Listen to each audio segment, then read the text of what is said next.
Special Metro Division crossover episode. We are checking in with Jay and Hayden of Locked On Columbus Blue Jackets to talk Peter Laviolette, former Blue Jacket Artemi Panarin, and the latest controversy with Mike Babcock. All this and much, much more on today's episode of Locked On New York Rangers.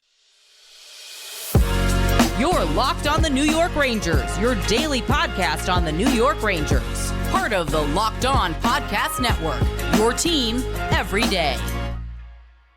Welcome back, Blue Shirts fans, to episode number 897 of the Locked On New York Rangers podcast. I'm your host, John Chick. Just want to thank you guys, as always, for making Locked On New York Rangers your first listen every day. We are free and available on all platforms, including YouTube. And we are, of course, part of the Locked On Podcast Network, your team every day. So just going to jump right into it here today. We already recorded a crossover episode with Locked On Columbus Blue Jackets. Had a fun talking to them about the upcoming season. As I mentioned just a second ago, going to be talking about the new coaches for each team. Artemi Panarin and his up and down, mostly down playoff run, but also what's next for Artemi Panarin, and also going to be tossing out some Metro Division predictions at the end of today's episode. So yeah, enjoy. In our final Metropolitan matchup before we get into actual preseason talk, we have got John Chick here of Locked On Rangers, a team that the Blue Jackets have struggled with in the past. I think it's probably the most generous way of saying that, but the Blue Jackets have a lot of new faces. The Rangers have a lot of new faces, so it'll be interesting to see how these teams are going to match up against each other, I think. So let's start off with one of your new faces. You guys picked up Blake Wheeler from the Winnipeg Jets after his contract was bought out, I believe. You picked him up for super cheap. What kind of player are you guys hoping to get from Blake Wheeler? Yeah, well, I think first and foremost, he did just turn 37 years old at the end of August there. So I think the first thing you're kind of keeping your fingers crossed is that he can hold up for at least one more season.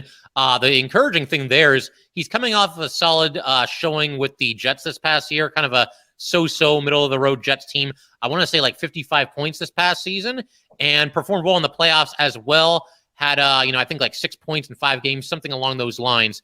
But as far as, how he's going to fit in with the Rangers, I really like this pickup because, yeah, he is a little bit older. He's not exactly prime Blake Wheeler at this point. He is kind of on the back nine of his career. But when you look at the Rangers, the spot where they are the thinnest, I would say, is and has been for a while right wing. And that's, of course, his position. So he's somebody that can step in there. It's going to be interesting to see, who his line mates are, what line he ends up playing on, if he's on, which power play unit he's going to be on. But great facilitator, great passer, and, somebody that gives you a little bit of a veteran presence in that locker room. And, again, there are some Ranger fans that have some reservations due to his age. But, look, you got him for $800,000. It's only $25K over the league minimum. So I'm not so sure that you would have been able to do a whole lot more with that money. So to me, the price was right. And again, the fact that he plays a position where the Rangers have been thin, I like this pickup a lot. And, now you just keep your fingers crossed that he's got something left in the tank for at least one more season here. Alex Lafreniere is now 21 years old. You guys took him first overall back in the 2020 draft. He just signed a 2-year deal worth $4.65 million. So maybe a little bit less than you'd expect a number one overall to sign, but still he's very young. And but just a 2-year contract, John, does that make you a little nervous that either the Rangers might be considering splitting with Lafreniere at the end of it, or vice versa? Yeah, it's hard to say for sure. He's going to be an RFA again at the end of the current 2-year deal that he just signed. It's not exactly, a 2-year deal. You look at like Tim Stützle just got like an 8-year deal. He was in that draft class too from the Senators. But, the Rangers where they are right now, not having a ton of cap space, I think this is the kind of bridge deal that does make some sense. And when you look at Lafreniere's numbers, he hasn't really, there's been flashes here and there. And, 2 years ago in the playoffs, he was very good. He's a tenacious player and a grittier player than I think a lot of people realize. And the talent is there. But I don't feel like it's like a gross underpayment by the Rangers, or I don't really think they messed up by only giving him 2 years. I think basically what happens is, you let these 2 years go by here and you see where everything is. Hopefully by then, he's taken a couple of steps forward. It's kind of a catch-22 because you want him to get better and better, but you also realize, the better he does, the more that's going to drive up his price in a couple of years. And there's this thing called the salary cap that's given just about every team's fits right now. So Yeah, I mean, I'm cool with the extension here. I figured it would eventually get done. It took a while. He was kind of the last piece of the puzzle this offseason. The Rangers were making other moves, and he was an RFA for a long, long time, but it eventually got done. And definitely looking forward to seeing what he can do this upcoming season. Curious to see with him, again, do they keep the kid line together? Does he get, tossed into a top 6 role? I think that's possible. There was a short-lived line last year of Lafreniere, Mika Zibanejad, and Capo Caco that I really had a lot of fun watching, and curious to see if Laviolette, the new coach, if they might end up going back to that at some point. Yeah, for sure. Obviously, we can't have a Blue Jackets Rangers Squadcast crossover episode without talking about Artemi Panarin, who is still one of the all-time greats for Blue Jackets fans, I think, and kind of the one that got away. What has the Artemi Panarin experience been like from a Rangers fan perspective? Because we really loved him here in Columbus. Yeah, no, I mean, he kind of burst onto the scene. And I remember, it's hard to believe he's been here as long as he has. I believe now entering year 5 with the Rangers. But, the opening night reaction that he got the first season here, the crowd just came unglued. They were really excited. And, some people kind of critique the Rangers for that because, I thought you guys were rebuilding. It's like, yeah, they are. But, this is kind of the centerpiece of the rebuild. This is you got to have a big time player. You got to have a reason why other people are going to want to come here and play with Artemi Panarin. Having said all that, he certainly came under fire from Ranger fans this past season in the playoffs because 7 games against the Devils, the Rangers lose in the first round in a season where a lot of people were hoping and maybe even expecting them to make a serious run at the Cup. And, he was kind of, fairly or unfairly, and I would say, fairly for the most part, he was the target of a lot of, vitriol from Ranger fans because, he only had 2 points in the 7-game series, and they were both in the first period of game 1. So he just wasn't able to do a whole lot. Didn't get any puck luck either. But, it's one of those things. It was just a regrettable, bad playoff series, not just for Panarin, but for the entire team. I'm hoping that, Ranger fans, he's still their guy, and they'll still support him on opening night this season and beyond. But, Panarin, he'll be the first one to tell you. He was very, very accountable after that playoff loss, the series lost, and he knows he has to be better. He'll be the first one to tell you that he just didn't play well enough. And looking for Artemi Panarin, if the Rangers are able to get back to the playoffs to get his shot at redemption this upcoming season. Hopefully that does happen. Let's talk about another former Blue Jacket, now New York Ranger, and that is Jonathan Quick. The Rangers signed him for Blue Jackets legend, the one that got away, the real one that got away. He didn't even come to Columbus, so he can't really get away if he never shows up. But you guys got Jonathan Quick, and he's obviously back up to Igor Shesterkin, who will be a Vezina candidate again this year, we all assume. He's that goalie. He's one of the best in the league right now. Do you think Quick is up for backing him up this year? I think so. And obviously, his game has slipped a little bit in recent seasons. The last 5 or so seasons, he just hasn't exactly been vintage Jonathan Quick. This is the first time, though, that Quick is entering an NHL season where he is the clear-cut backup. There's no discussion to be had. You're not going to be playing as much as you're used to. And I'm sure he understands that. I'm sure he appreciates that. And he's going to be behind Igor Shesterkin. He wouldn't have signed with the Rangers if he was looking to, compete for a starting job somewhere. So my hope is that with a little bit less wear and tear and kind of a smaller role, him kind of playing sporadically. On one hand, that is something that he's going to have to get used to. But on the other hand, he is older now, I believe 37 for Quick or 38 even. So, hopefully a little bit less wear and tear. He can do a little bit better. And the Rangers do have kind of a secret weapon.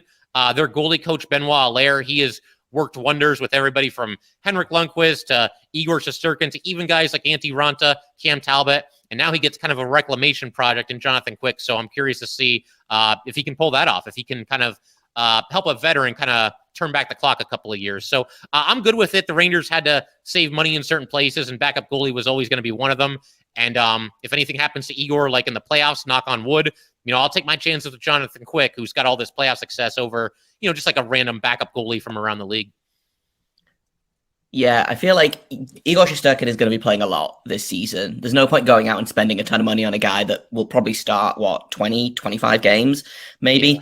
So, and I like Jonathan Quick. I am a Jonathan Quick apologist, I think. And if you give him, like you say, you give him less ice time, give him fewer games, I think probably you'll get some half-decent performances out of Quick. But I want to swing back to the young guys on the Rangers for a minute. I'm a big fan of their 2021 first-round pick, Brennan Othmann. How close do you think he is into making the NHL full-time? Is he someone that you are kind of keeping an eye on to make an impact this season or maybe a couple of seasons' time? Yeah, I'm keeping as close of an eye on him as any Ranger prospect because I don't know if you've had a chance to look at his numbers in the OHL, but I mean, it's video game-like. It's just ridiculous, the amount of points that he's piled up the past couple of seasons. Won the OHL championship with the Peterborough Petes this past season.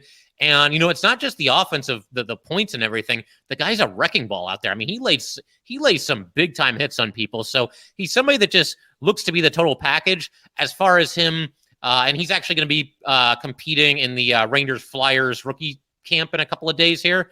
As far as him being with the Rangers this year, I mean, I don't think he'll be out there on opening night. Never say never. We'll see how it goes. The roster seems to be full right now. But, if he goes to the AHL and he lights it up and he looks comfortable and he looks poised and ready for the next level, I definitely would not rule it out. The Rangers have not been shy about letting their young guys play and maybe calling them up early, relative to what some other teams might do. So, I get the feeling we might at some point this season, maybe like around the midway point, we might get a Brennan Othmann call up and definitely looking forward to seeing what he can do. I don't want them to do it too early, but they've got that move in their back pocket whenever they want to make it. Yeah, I just want to point out for Blue Jacket fans who aren't familiar with Othmann, I just went and looked up his stats for this season. In 16 games with the Flint Firebirds, he had 24 points. He then got traded to the Peterborough Petes, where he had 43 points in 40 regular season games and then 25 points in 23 playoff games. Yeah, Rangers fans should definitely be excited about this kid. It was even crazier the year before, some of the stats that he put up. But yeah, no, he really piles up the points in the OHL, and I think it was a really nice pick. The one issue is that he can play some right wing, but he's mostly a left winger, and the Rangers have some kind of a logjam at left wing right now. But I suppose not the worst problem to have either. Okay, we can wrap up these Rangers questions with this last one here, and that is Peter Laviolette. He is making his sixth trip to, and he's taking over his sixth team, I should say. But this is home for him. He played 12 games for the Rangers back in the day. So how great is it to have that homecoming going for Rangers fans? I'll be honest, up until, obviously, the Rangers, they need a new coach, and I'm doing a lot of episodes about who the next coach might be, and I'm looking at Laviolette, and I said, oh, yeah, he played in the NHL, and all of his games, short-lived though it was with the Rangers. 12. 12 games. So, going to be a little bit of an adjustment period because I think me and other Ranger fans all very used to seeing him coach other Metro teams. The Rangers and Flyers, when he coached in Philly, they had some nasty games between each other. And then, of course, he's been with the Caps the past handful of seasons, 3 seasons. And you had that whole Tom Wilson debacle a few years ago with Panarin. So, bit of an adjustment period, but the guy wins. I mean, he's taken 3 different teams to the Stanley Cup final. And the thing that I've been encouraged about is you go back and look at those rosters of the teams that he's taken to the finals. A lot of young players on those rosters, and the Rangers have some young players that need to take the next step. So I was just kind of so about it, but I'm kind of talking myself into it as we get closer to the season. Laviolette being the new coach here. Yeah, he was a guy that we looked at for the Blue Jackets back when we were also doing a ton of episodes about, who should the Blue Jackets pick for their coach? And he was pretty high on our list, I think. So yeah. Hopefully he is good for your team. We're going to take a quick break, and then when we get back, we're going to flip the script. And I'm sure John's got lots of exciting questions for us about how the Blue Jackets have done this offseason. So we'll talk about that. First, though, I got to tell you guys about FanDuel because it's America's #1 sportsbook. The NFL season kicked off last week, and there's been some pretty interesting results. And here's the good thing. In FanDuel, if you bet on a Super Bowl winner, you can get bonus bets every time they win the regular season. That's all you have to do is pick any team to win the Super Bowl. You're going to get bonus bets for every victory. So if you had picked the Jets, for example, you would have gotten some bonus bets for that. If you had picked the Lions, you would have gotten some bonus bets for that. You can use these bonus bets on spreads, player props, over-unders, and more. You can even use them on things like betting on the NHL, which is back in, I believe, exactly a month as of the time of us recording this, which is super exciting. So visit FanDuel.com/LockedOn and start earning bonus bets with America's #1 sportsbook. That's FanDuel.com/LockedOn. official sportsbook of the NFL, and also us, the Locked On Podcast Network. All right, so I suppose it's my turn. I'll ask each of you some questions about the Columbus Blue Jackets here. And Jay, Hayden, and I would all like to thank everybody, as always, for making Locked On Rangers and Locked On Blue Jackets your first listen every day. Both shows free and available on all platforms, including YouTube. And so, one of the bigger seasons, or one of the bigger stories of the offseason, rather, the hiring of Mike Babcock. It's interesting. The Rangers actually did interview him. I don't know that he was ever really considered a serious candidate. I think that maybe the limelight of New York wouldn't have been the best thing for him right now, given the PR issues, shall we call them. But look, a bit of a controversial hire. He is somebody that's done some winning, has won a Stanley Cup. Just your general thoughts on Mike Babcock being named the new head coach of the Columbus Blue Jackets. I have been mixed about this hiring basically the entire way through. I was really against it beforehand. But I think if you look at it in a vacuum, it's not the worst hiring in the world, which I know sounds stupid because you can't look at it in a vacuum. And I do think there are a lot of concerns there with what happened in Toronto, with what happened in Detroit, with what happened in Anaheim. There are a lot of stories about Babcock's past. And I know a lot of people like to blow up the Mitch Marner incident, but there was a lot of incidents before that had a lot of red flags. However, looking at what Babcock brings to the Blue Jackets right now, I think is he brings experience and he brings structure. And that is two things that the Blue Jackets were sorely lacking in last season. They had a very young team, a very inexperienced coach who gave them basically no structure. Is Mike Babcock a good coach? I'm unsure about that, but I do think what he's going to do is give these guys some structure, give these guys a little bit of consistency, and I think we'll see some results from Babcock this season. Yeah, I'm rolling with pretty much everything Jay's saying there. As far as the PR concerns that are happening at the time that we are recording this, it's a little disappointing for Blue Jackets fans because I think you went into this hoping that maybe things were different, and it seems like at least one of the old tactics is made its way into his new team that he's coaching for. So that's a little disappointing and obviously very concerning start to his tenure as the Blue Jackets head coach. It is in this moment now that I can put my hand up and admit I think I'd rather have Laviolette as the head coach. In this moment right now, that is how I feel. So, very controversial hire and a lot of uncertainty as of this moment. Do you think maybe the reason, or not the full reason, but maybe part of the reason for this is the Jackets just feel like, they don't have like the greatest history ever. I mean, the one big thing they did a few years ago was, knocking out the Lightning in that sweep in the first round. I mean, that was unbelievable to watch that. But I mean, it almost gets to a point where, I mean, is part of this like, does it almost come across as like a desperation move? Like we're in this tough Metro division against all these great teams. We're trying to, become relevant, become a playoff team, and ultimately, a Stanley Cup contender. Does the move like have any like sense of desperation to it as far as each of you are concerned? I think desperation, it doesn't feel like quite the right word. I think for me, it's impatience. Okay. Obviously, they signed Johnny Gaudreau last offseason. They were expecting to be a playoff team. They got decimated by injury. The defense was terrible. Elvis was the worst goalie in the league. Like everything that could have gone wrong did go wrong. They lost Zach Werenski 13 games in. This season, they have brought in a veteran coach. They have brought in a veteran defenseman, Ivan Provorov, Damon, Severson, to build around Johnny Gaudreau. They've got Adam Fantilli, who's going to be in the lineup. He's obviously not a veteran, but he makes this team better.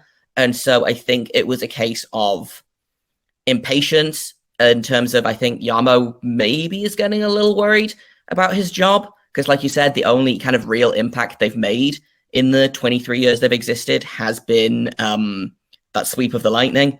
And I think it's that they got burnt a little bit by Brad Larson, who was an internal hire, who was, supposed to be, I think Brad Larson was also always supposed to be a temporary coach, but I don't think they expected it to be quite this bad. So they've kind of gone in the complete opposite end of the spectrum with this guy who, has been around for a million years and coached some very good Detroit teams, was decent with Toronto. And Yeah, I think that's what it feels like to me, is that it's not necessarily desperation, but I think impatience with how slow the kind of the quote unquote retool has been. Yeah, it could be pinned as a desperation move out of well, I mean, I don't know. Like, desperate would be like the Blue Jackets they can't put up with what's going on, which the truth is the Blue Jackets definitely can put up with what's going on, because it's been going on for 20 years, which is just kind of bad hockey. So it's like, when I think of desperate, I think like Jarmo would be on the hot seat, so he made this move to save his job, which I don't think he is. I think maybe he feels like he's at the end of his time as general manager of the Blue Jackets, just from the pure fact he's been here for a long time now. And I think this was he was trying to go out with a really big hire. You could maybe argue it was desperate from the point that you were trying to make a lot of noise, but the Blue Jackets, I don't feel like Jarmo's really into that business. He's more just constantly trying to get the team better, and ends up making a lot of noise along the way through that effort and strategy. So, yeah, I mean, but at the end of the day, I think, Jay, you put it perfectly. It's impatience is what it is. The Blue Jackets had 2 years of Brad Larson. They were frustrated with kind of how he had, been running things near the end. And it was, let's try to get this thing back on the rails as soon as possible. Let's get a coach that is going to bring intensity and bring structure. And, we haven't even seen a game yet, and he's brought some intensity. How about that? Yeah, I'm sure. Mike Babcock, I mean, you could say a lot of things about him, but, certainly not going to be lacking in intensity. That is for sure. Something that you each kind of touched on there is the defensive struggles that this team had last season. And Jay, you mentioned the new defenseman that they brought in this season, trading for Damon Severson, also Ivan Provorov, paying solid money to each of those players. Just your thoughts on, a little bit of a blue line overhaul for the Blue Jackets here. Even Gudbranson is only entering his second season with the Jets. So a lot of new defensemen on the team the last couple of years. And do you think that, that can make a difference for this upcoming season? Yeah, I think definitely. The team was very, very young last season, especially on defense. And the team is still young this season. I believe Erik Gudbranson is the only player on this team over the age of 30 as of right now. So, very, very young.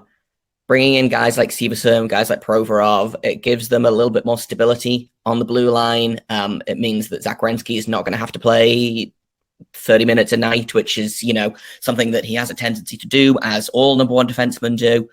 My only issue is I feel like it is taking up spots that you could give to younger guys. As of right now, there's only 2 free spots on the D-core for the Blue Jackets, and they have, I think at last count, I think they had 4 or 5 guys that could fill those spots. So training camp's going to be tough. It's going to be interesting. I think they're ultimately in a better place. I would have liked to keep that first round pick that they gave up for Provorov, but they picked the guy that I wanted to take with that in the second round anyway. So ultimately, I think I'm probably fine with it. But yeah, I think bringing those guys in was needed. And I'm excited to see what the defense looks like this season. I will just to jump off that. I think, Jay, you're definitely right when you say it's a concern that the Blue Jackets aren't able to get some of these younger defensemen in maybe as quick as they'd like. Thinking about guys like Kuhlmans, Matejchuk, Svozil, and then, Juracek, he is almost too good, drafted too high, that the Blue Jackets are going to have to force him into the lineup.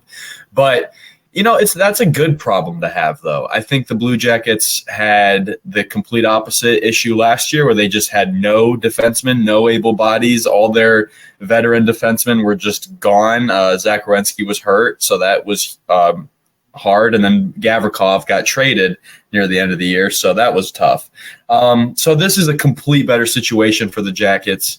And I guess the big battle is trying to help out their star goalie in Elvis, their star goalie as in the goalie that is earning big bucks. So, yeah, they need to help him out, and helping out the guys in front of him. Adjusting that position has been the biggest step forward.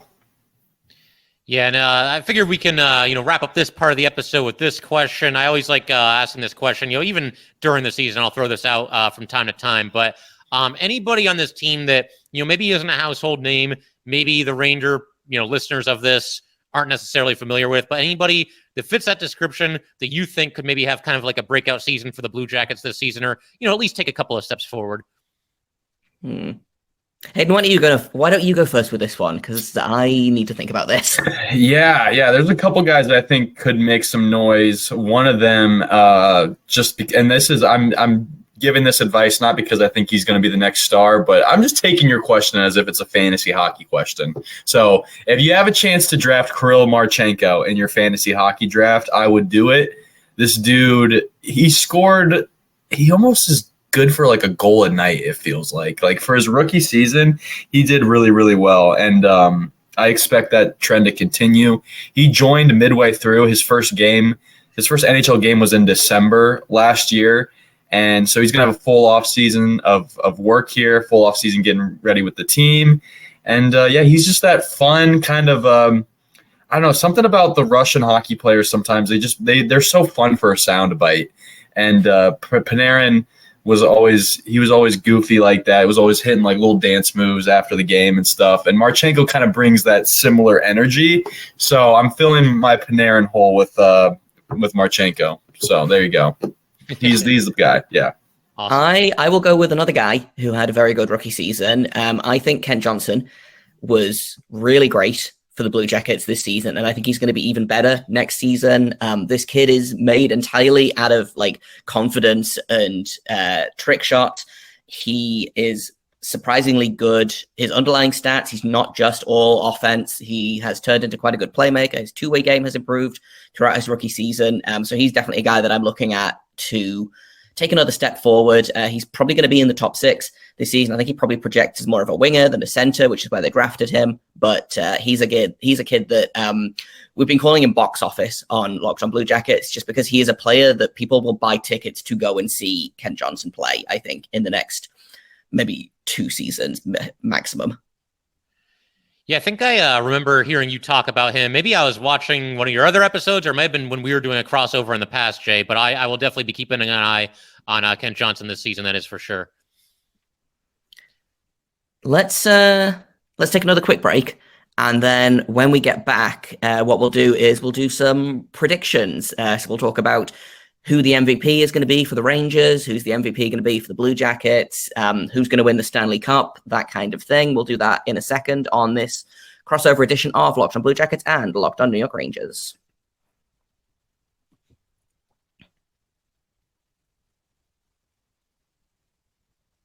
Welcome back to Locked on Blue Jackets and Locked on New York Rangers. I'm Jay Forster. That's Hayden Heilshorn. We've got John Chick of Locked on Rangers here, and we're talking about the Rangers, the Blue Jackets, and the Metropolitan Division as a whole, because I feel like the Metropolitan Division, for a minute there, looked like it was getting weaker, and then suddenly last season turned into the Thunderdome, and I think it's going to be even better this year. I think every team except Philadelphia got better in the offseason. Yeah. And maybe like the Capitals, so they seem like they're kind of going down. But how do you feel the Rangers are going to do in the Metropolitan Division this season? Where do you think they're going to end up in terms of standings? I mean, to your point, it's so difficult to predict this, but I could see them maybe coming in second place once again to the Carolina Hurricanes. We've kind of gotten to the point where it's almost boring to pick the Hurricanes to win the division, but they keep winning it. I mean, you mentioned that it's the Thunderdome, and every single season the Canes seem to come out on top. This past season, they emerged from that portion of the playoffs. They go to the Eastern Conference Final. Of course, they get swept by the Panthers. And what was a more competitive series than the 4-0 series score would indicate. But yeah, I've got them, probably winning the division. To my knowledge, I don't think they had any significant losses this offseason. And I think the Rangers, they're kind of right where they were. Obviously, they lost a lot of guys that they acquired at the trade deadline this past year, but the core is still in place. You've got young guys like Kakko, Lafreniere, Filipino, and then on defense, Braden Schneider, Keandre Miller, all these guys seem to be, moving in the right direction. So I think the Rangers are going to be another powerhouse in that division. I don't want to say this, but I feel like the Penguins are going to find a way back into the playoffs. It's just one of those things where I hope I'm wrong about this, but it almost feels like them missing the playoffs might have been a blessing in disguise, because it is a little bit of an older team. And, I know that sounds crazy, but they don't have to go through the grind of, a long postseason run. And now they add Erik Karlsson, one of the biggest moves of the offseason.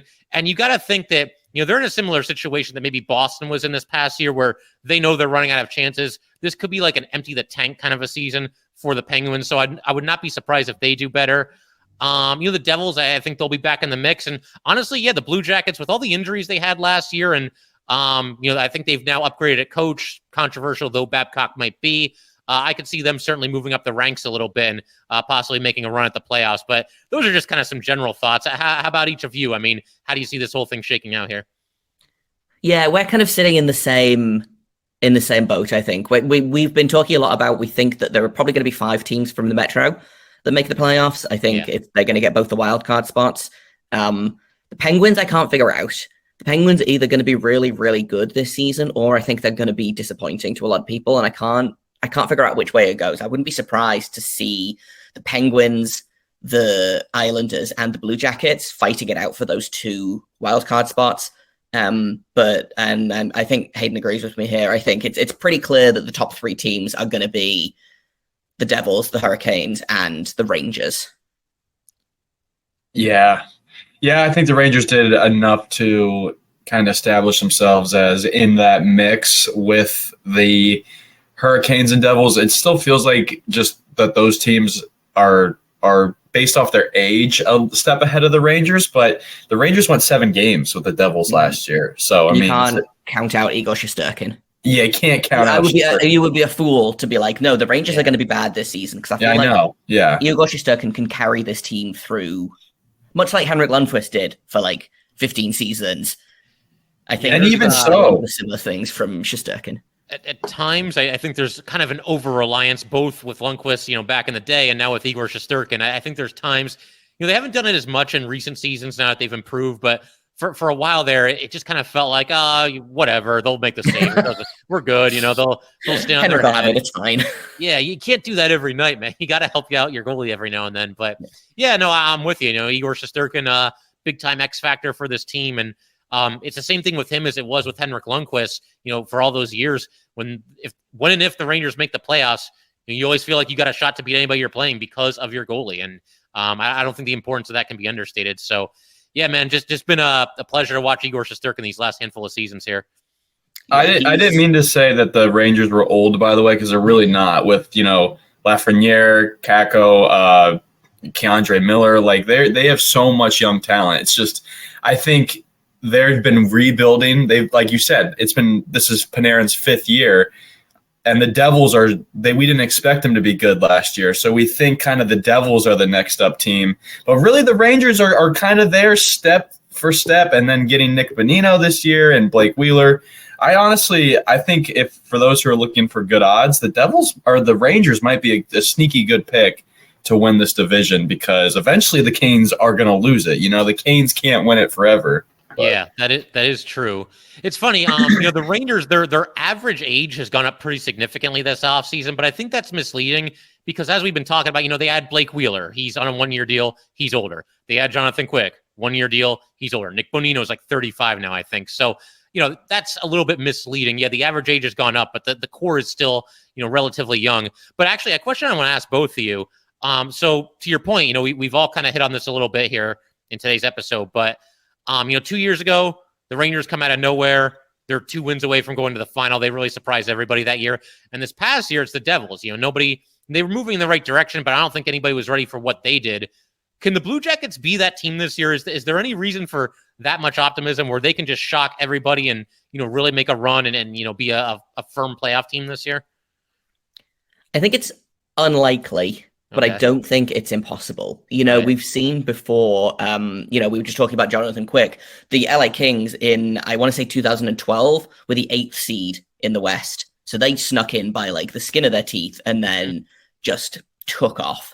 The Panthers this season, look at what they did. It's not completely impossible. I think, if to win the Stanley Cup or to have a chance of winning the Stanley Cup, all you have to do is make the playoffs, And then if your goalie gets hot, or if, one of your players does like a Matthew Tkachuk and just turns the dial up to 11 basically every game, it's possible. We could see Elvis become the goalie that we think he is, and he could carry this team. We could see Johnny Gaudreau, have another 115-point season. It feels unlikely. I'm not betting on the Blue Jackets being a contender this season, but yeah, I think I wouldn't be the most surprised in the world if they somehow have this miracle Cinderella run out of nowhere. Yeah, I think on paper, and I think if they have everybody healthy, I think they're just as good as some of these teams that we just talked about that can win the division. The problem is they didn't have the coach last year. They haven't necessarily had all the guys available as well. I mean, Patrick Laine, Zach Werenski, and Boone Jenner all missed significant time last year. And those three guys are really supposed to be part of this core that's supposed to be leading this next era of Blue Jackets hockey. So they need to keep those guys healthy. Of course, that can be said about many other teams, but definitely for the Blue Jackets, as long as they can stay healthy and as long as they made the right hire at head coach, and even as long as they made the right hire at goaltender coach, bringing in Nicholas Backstrom, the longtime Wild goalie. That was a huge addition that they made. So they just did so much to revamp the team, and Jarmo does so much year to year that you just can kind of always expect the Jackets to be in that conversation of, are they next up? But the truth is they just haven't had any time to really play together because they're constantly getting new players all the time. And even when they get new players that get in the organization and play for the team, the old guys are hurt. So it's like they're not playing together. So it's this constant cycle. And as long as if the stars align, then yes, the Blue Jackets could be in the playoffs and be that next, New Jersey Devils. Yeah, that makes sense to me. Oh, go ahead, Jay. Yeah. No, I was going to say, let's wrap this up. Yeah. Because we are going a little bit long here. This was great. I had a great time doing this episode. We'll definitely have to have John back for another Squadcast later on. But I want to wrap up this episode with one final prediction. You're not allowed to pick the Rangers. All right. Who's winning the Stanley Cup this season? Oh, boy. Jeez. I just got done talking up the Hurricanes. I feel like with that core still in place, I feel like sooner or later it could eventually be their year. It would be boring to pick a team like Tampa that's, always going to the finals, or, like the Avalanche has kind of become like a de facto answer here. So I'll go against the grain a little bit. And since you told me I can't pick the Rangers, of course, I will go ahead and I will pick the Carolina Hurricanes to get it done.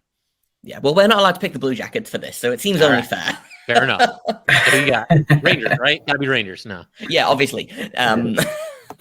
No, I'm picking. I've been saying this kind of all off season, and I hate it. Long-time Blue Jackets listeners, Locked On Blue Jackets listeners will know my feud with the Dallas Stars. I just have a feeling about them. Okay. I think they are a sneaky good team, and I wouldn't be surprised to see them make the final and maybe win a cup this season. They've got the ageless wonder, Joe Pavelski. They've got Jason Robertson, who's going to turn out to be really, really good. Yeah. Rupe Hintz. I think Miro Heiskanen is one of the most underrated defensemen in this league. It's Jake Ottinger, a goal. Speaking of good young goalies, it's tough to bet against the Dallas Stars. You're really kind of talking me into that one a little bit. Yeah, I could see that. The Stars are kind of a sneaky good team. I will agree with that. Since I can't pick the Blue Jackets, I mean, I don't know. I don't know what I'm going to do. I don't know. There's not very many other teams that can win the Stanley Cup. No, I'm going to pick a team that actually does have a couple of Blue Jackets players on it, and that's the Seattle Kraken. And I'm talking about Oliver Bjorkstrand and Alexander Wenberg, both players that I've enjoyed watching. But it's Matty Beniers out there that has been the highlight so far. And, man, what an awesome rookie year he had. Helped them get as deep as they got. They went 7 games with the Dallas Stars. So got a feeling that they'll be right back in the mix again next year. And they stole my heart. Those jerseys are pretty cool on ice. It took me a couple seasons to get used to them, but they're pretty sweet. Yeah. They impressed me in the playoffs last year. That's a team that seems to be built for playoff hockey, and they seem to have a lot of depth. Not like superstar laden, but just a lot of good, solid, hardworking players. So I like that pick too. I think I don't know. Maybe there's some kind of FanDuel something or other that we can make here. I don't know, but yeah. Parlay 3 Stanley Cup winners. I don't think that works. I kind of realized halfway through that it doesn't work that way. But yeah, the Kraken, I feel like, are one of those teams that are more than the sum of their parts. Yeah. Yes. Which is always fun. I think the Blue Jackets had a team like that for a while, and I think the Rangers are a little bit like that as well. Because I never think about this. No offense to the Rangers, but I never think about them as having a bunch of like superstars. Obviously, Panarin is great. Adam Fox is one of the best young D-men in the league. Shesterkin, but I always think about them as a team as more than the sum of their parts. So, the Kraken kind of have the same build, I think. Yeah. They're not flashy. They just get the job done. Yeah. Two years ago with the Rangers, that was definitely true. That run, were they like the best team in the league? No, but some years you just have it. You just have the right mojo and the right group of players, and everything just comes together and you can make a run at it. So yeah, wow. Cannot wait to start some hockey here. And what are we down to? A month, you said? A month to go in the season? It's a month as of the day we are recording this. So we're recording this on the Tuesday, just for people who are listening. This episode is a Friday episode, I believe, but we're almost there, guys. We're almost back to hockey. If people want to keep up with the Rangers, if they want to check in on how Artemi Panarin is doing, where can our listeners find you and your show, John? Yeah, so wherever you're listening to this or watching this, obviously we're there. We're available on any audio streaming service that you can think of, and of course also available on YouTube. And then you can follow the show's Twitter handle at LO_NY_Rangers. And how about for you guys? Same question for the Ranger fans. Where can they follow along with Locked On Jackets? You can find Locked On Blue Jackets wherever you get Locked On Rangers. We're on every podcasting app of choice. We're on YouTube. We're on SiriusXM. You can find the show on Twitter at LO_Blue Jackets. You can find me, Jay Forster, at _Jacob Forster, JAKOBFORSTER. Hayden, where can people find you online? Hayden H971. I tweet really dumb tweets, though. Don't go look.